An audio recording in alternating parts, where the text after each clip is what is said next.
Señora consejera, le pregunto, ¿qué hay más importante que una ambulancia? ¿Qué hay más importante que trasladar a una persona enferma que necesita una atención sanitaria urgente a un centro de salud o a un hospital? Para usted, ¿qué es más importante que eso? Porque ha dicho que nosotros estamos hablando de cosas que, bueno, sí, de las ambulancias todo el día, pero que hay cosas más importantes que eso. ¿Qué es más importante que dar la atención sanitaria a una persona que está enferma?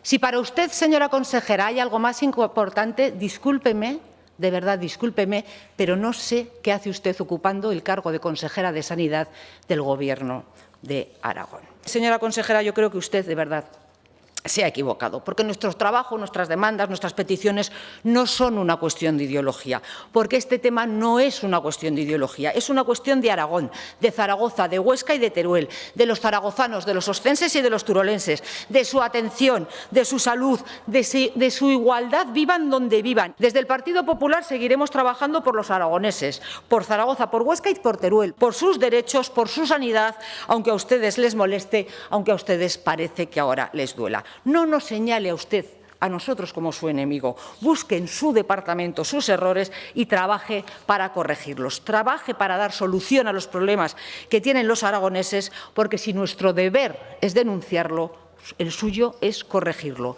Y 2 años después todavía no lo ha hecho. Gracias, presidente. Gracias, señora Marín.